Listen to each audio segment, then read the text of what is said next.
How the heck are you, everybody? I am Fastidious. Welcome back to the channel. Should you summon on this weekend's spicy banner in Watcher of Realms? We have two of the better characters inside the entire game on Raid Up. We've got Silas, who is very good, and then if you get Virna, is exceptionally good to this day, still completely broken OP. And then we've got Aylin, the single best AoE healer in the game, becoming required for certain endgame content. That being said, hanging over this entire banner weekend is the upcoming anniversary banners we already know about. So I'm going to kind of weigh the pros and cons for you and take you through all of that. For certain players, I'll tell you right off the bat, this is a no-brainer skip because, you know, it is going to require a lot of summons for any kind of a guarantee or a decent shot. Even then, it's still not a hard guarantee, and it is only truly special if you are missing both of these characters. If you already have one, I do not think it's worth the gamble, since essentially, after your first pull, it becomes a 50-50. I'll break the math down for you, but a 50-50 whom you will get. Very likely you're going to get it in two pulls, two legendary pulls, so call it 300 to 350 summons for the average player. That being said, you don't know who you're going to get, so it's really special if you're missing both. That being said, a certain kind of player that is missing both and has a big budget or has a ton saved, this is kind of a home run banner. So we have to talk about all of that and really weigh this banner against the upcoming banners we know will arrive for the anniversary and what still might arrive for the anniversary. Before we break into it though, there are 4 video things I have to talk about. I've been getting a lot of requests for videos lately, just with all the stuff happening in the game, the new update, the new changes, and then of course all the anniversary stuff they're throwing at us. So I want to address these video ideas and tell you when they will all come. Fastidious. Fastidious.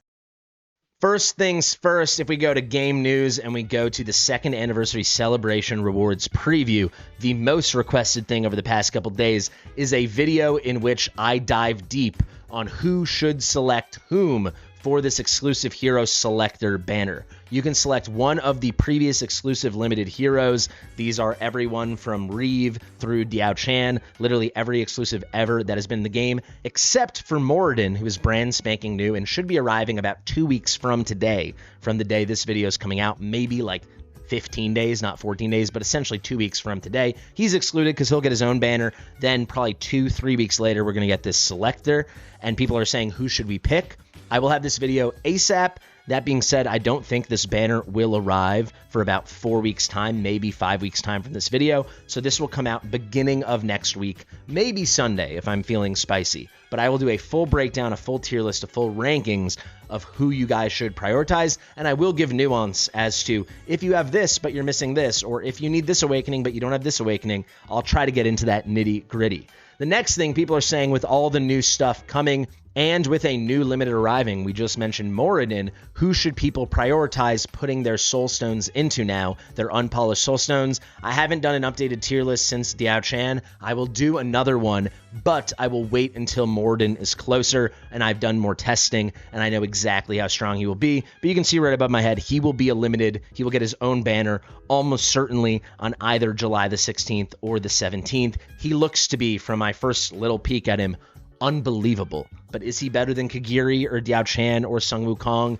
We'll have to see. I think it's very likely he's a new super top option. So once we're a little bit more informed, think maybe a week from now, 5 days from now, something like that. We'll suss it out. Probably a week from now. Then I'll do a full re-ranking of all the top unpolished soulstone units in this game. Next thing, we had the new update come last night that launched like last night into this morning, and you can see if I go to this update announcement here and then the new update intro, we got Malric's Halls of Illusion, and people are saying now that you can like refine and gem enhance and augment gear in different ways, will I release new gear recommendation settings? The answer is yes, and it's coming very soon. Most likely I will release this on Friday. At the latest, I will release that on Saturday. So you can put that in your calendar. That absolutely is coming.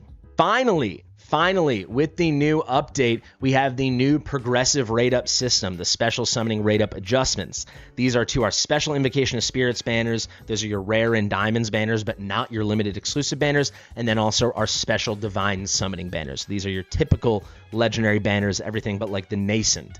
People wanted a lot of clarification, and rightfully so, and I've gone back and forth with the devs about a few key things multiple times. I'm still waiting on a little bit more information, but for sure I'll be able to release that video tomorrow, where I'm going to shed light on a few things, because also, I should have mentioned this already, we have adjustments to the special ancient summoning with a progressive boost, and people are asking, if you hit the non-lord, what happens to the lord? I've asked the devs, we've gone back and forth. I think I basically have clear answers now. I'm waiting for one more response, but we'll answer things like that. Does the progressive boost roll over from banner to banner? So on and so on. That video will come tomorrow.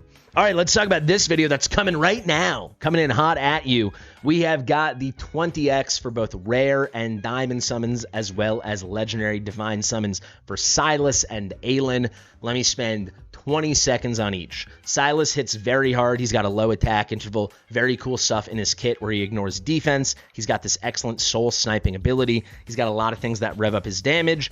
If you get Virna, whenever he's ulting, he's ignoring all the defense all the time and dealing extra damage. It is crazy. So without Virna, some people think he's meh. I literally saw a comment calling him meh when he doesn't have Virna. He's not meh. He's just a normal good marksman. He's very usable. With Virna, he's super special. That's when he becomes Silas. All in all, though, you eventually need a Silas on your account. Very spicy. And then for Aylin, Aylin has one key support functionality in her kit, and everything else is healing on healing on healing. That key support functionality is this Lunar Haven passive with full skill ups. She's going to lend, when she's at full Divine Moonlight, which happens almost instantaneously, when she's at full Divine Moonlight, she's going to lend everyone in her giant attack range 15% less damage taken. This is a standard damage reduction. It is stackable with an AoE damage reduction, and she does have a very big range. Very, very good damage mitigation. But the key thing is she does have this big range, and she's got huge and constant AoE healing, and she is very low cost to deploy. You can see that right behind me. She is exceptionally good. We did not used to need this level of healing in the game. You know, a lot of healers could do the healing part of the job, so it really came down to, for a healer to be good, they needed a lot of extra utility and support functionality. That's no longer the case. I mean, Aylin just brings so much healing that that's needed for endgame content.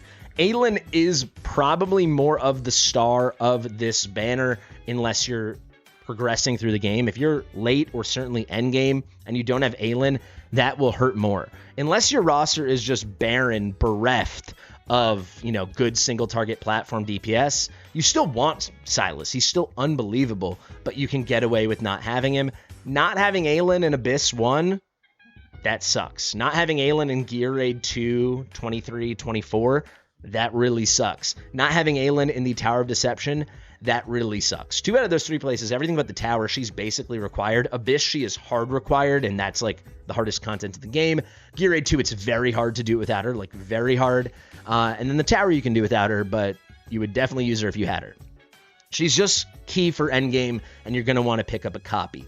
That being said, let's zoom out. I mentioned that limited selector banner, right? That is quite the banner, and everyone should go on that banner unless they have fully invested in all the best limiteds in the game. They've got a copy of every single limited.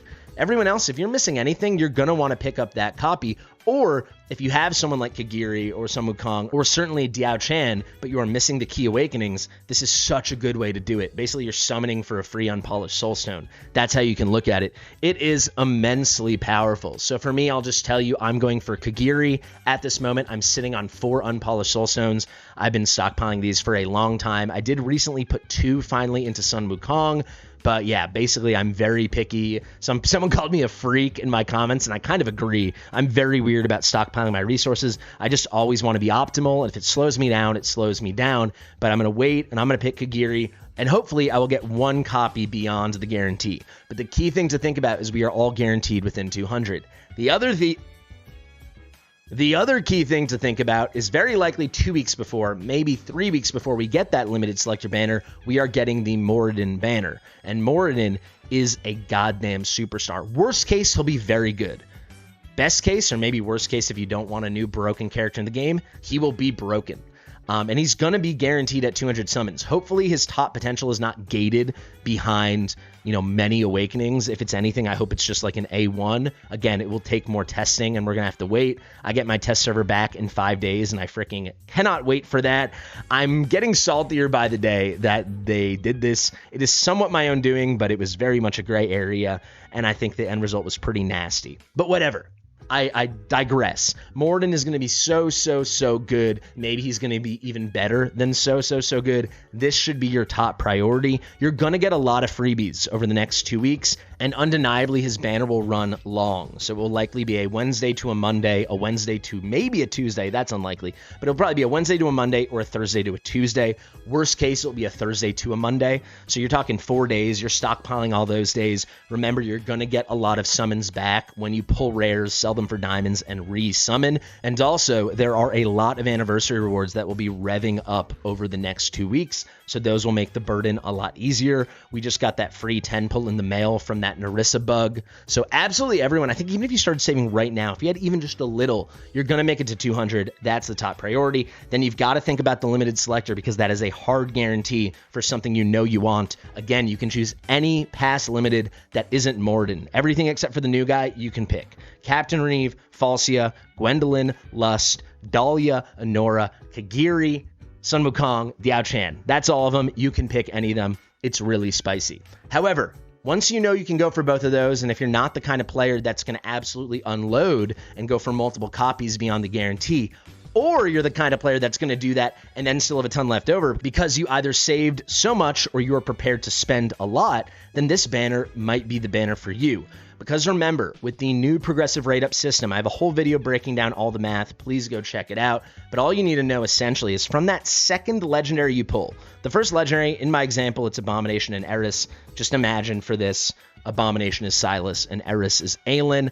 For that first pull, it's a normal 20x, so you have a 17.5% chance to get Silas or Aylin. In total, you have a 35.06% chance you're going to get one or the other.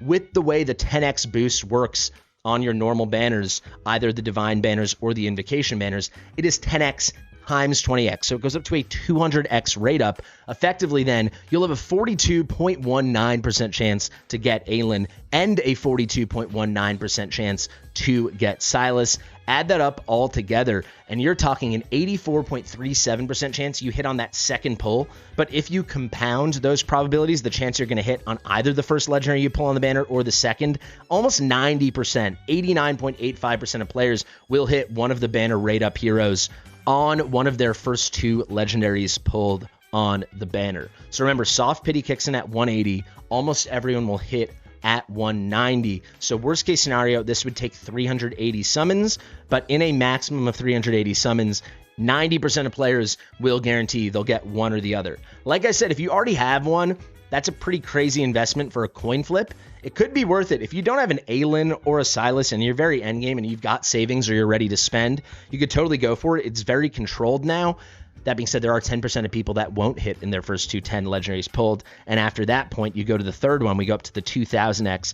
And at that point, 99.8% of people will hit in the first three. It is essentially guaranteed within your first three legendaries pulled. But if you're missing one of those and you want to go for the coin flip, or you're missing both, then I think definitely go for it, assuming you have the savings or you're willing to spend a lot. It's a much better option than it seems. To take it all home, though, obviously, if you don't have a ton of savings or you're not going to spend a lot, there is a risk here. There's a major investment here. You know, if you have to go to that third pull, if you're that 10%, this could be over 550 pulls. That is a huge amount. So if you're not ready to spend and you don't have a lot saved, I say this is what you forego. Keep saving and then go hard on Moridan, go hard on the selector, and there'll be other good stuff coming our way. I hope I answered a lot of questions. If you have any specific circumstance, you can let me know in the comments section below. But essentially, if you're missing both and you have a lot saved or you're ready to spend, I say go for it. Everyone else, I say skip. Get ready for this anniversary, folks. I've been Fastidious. If you like my stuff, please do subscribe to the channel, share with your mother, and I'll see you real soon. Bye.